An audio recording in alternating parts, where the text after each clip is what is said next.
those so that the public is aware of things that we're thinking about. These are not items with the exception of the municipal hiring freeze that was necessarily cast in concrete, but what I'm looking for is some input from the board. Number one would be an across-the-board spending freeze of 0.94%, which yields a total savings of $100,000. The detail is included on the back of the sheet. You can see what the impact is amongst all of the municipal departments.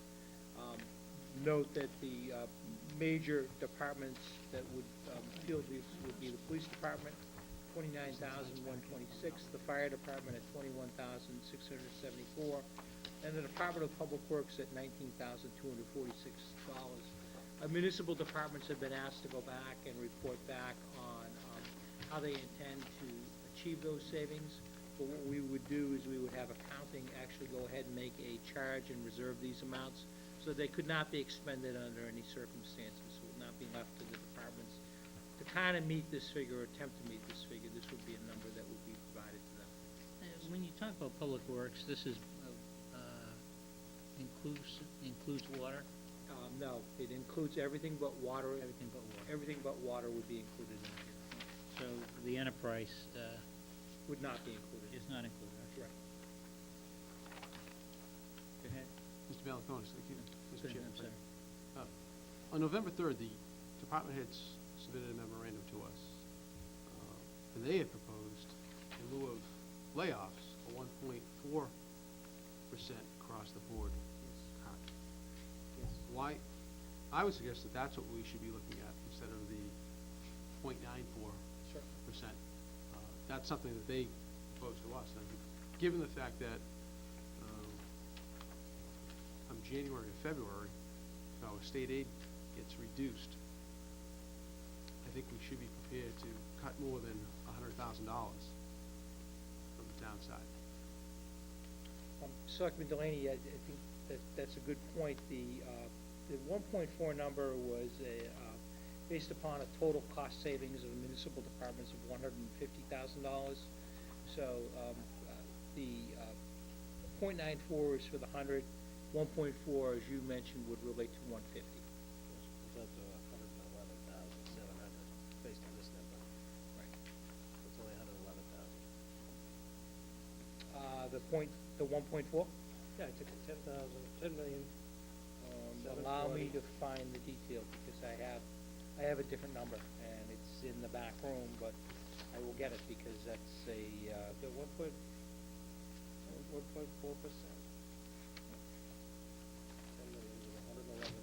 No, it's almost,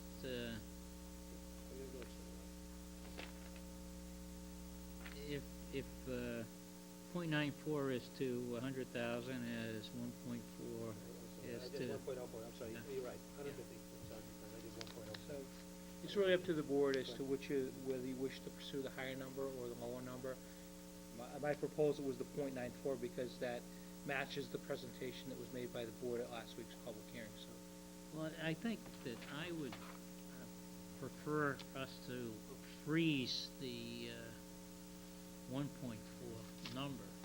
And after January, February, when we get a better picture of what's going to go on at the State House in terms of local aid, and we may adjust it either way. very well, if that's what the board It's a more desires. prudent approach to take. Yeah.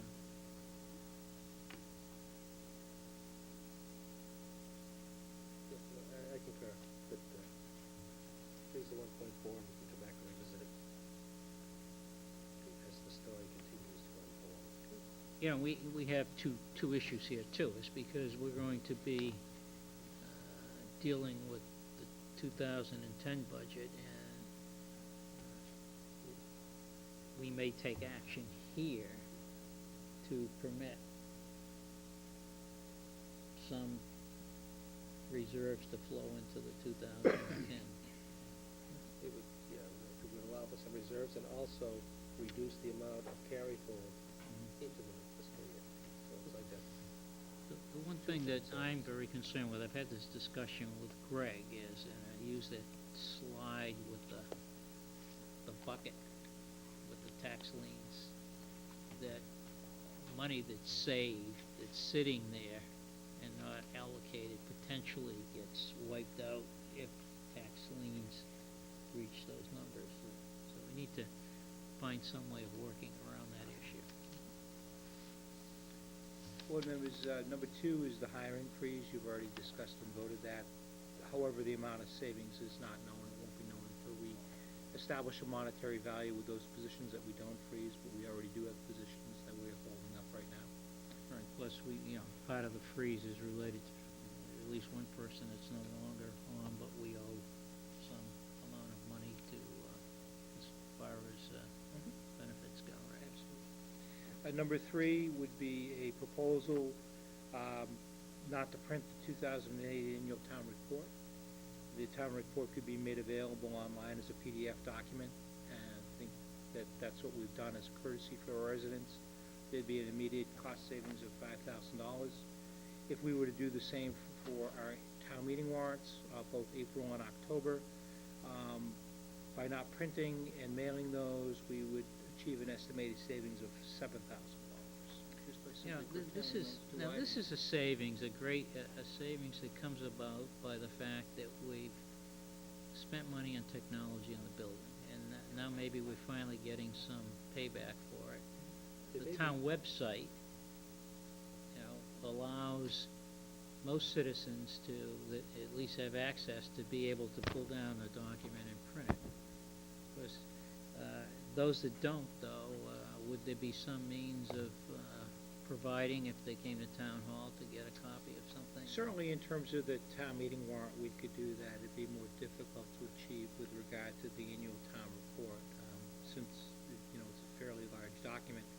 There is a bit of a challenge. The printing and the mailing of a hard copy of the town meeting warrant is ingrained in the town charter. So we would have to deal with the fact that,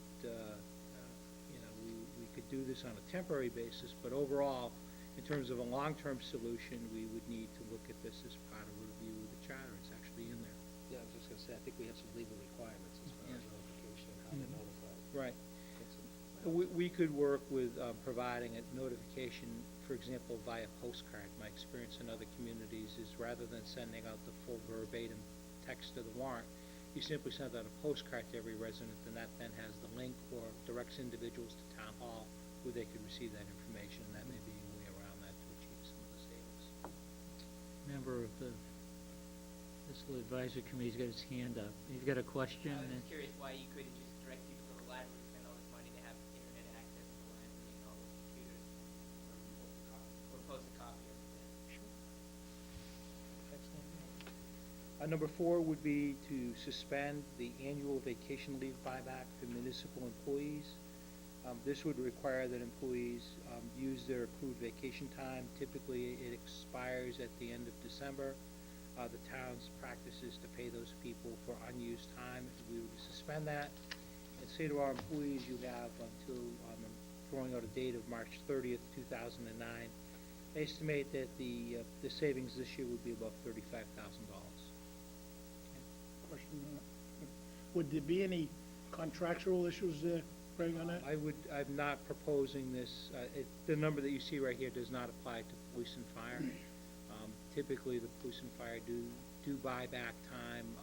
This would involve the other municipal departments. We would need to deal, I think the fact that we would be suspending it versus terminating it, we would present it to our unions, and we would seek input from them, but it would be an issue that we would need to deal with in some collective bargaining. So there would be some There would be some collective bargaining obligations. collective bargaining obligations. but That's it- what I was I wondering. think the fact that we're not taking away time, the fact that we're saying to employees, we want you to use your time, and we're extending the deadline for you to use it, would greatly alleviate any concerns that our employees may have about losing their time.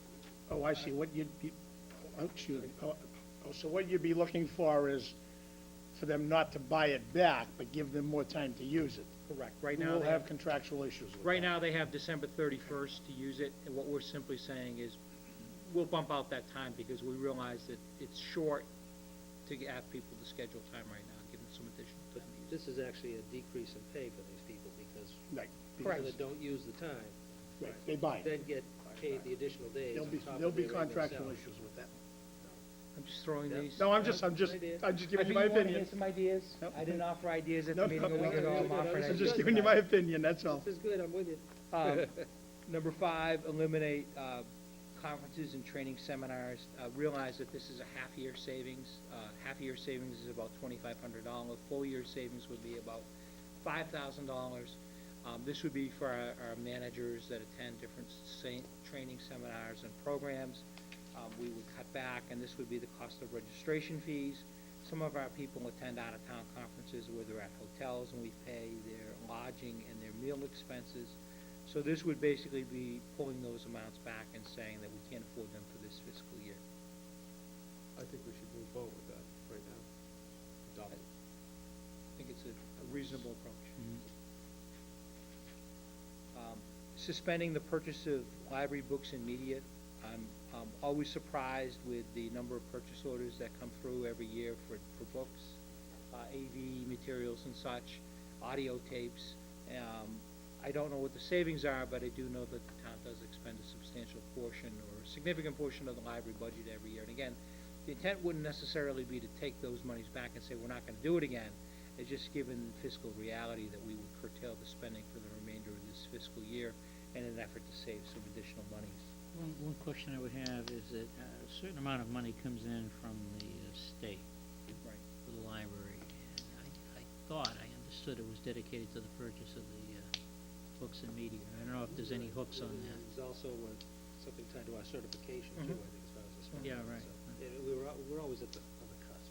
Yeah, I mean, so it's not like, But the certification is tied to operating hours plus spending. plus a certain amount of spending for materials.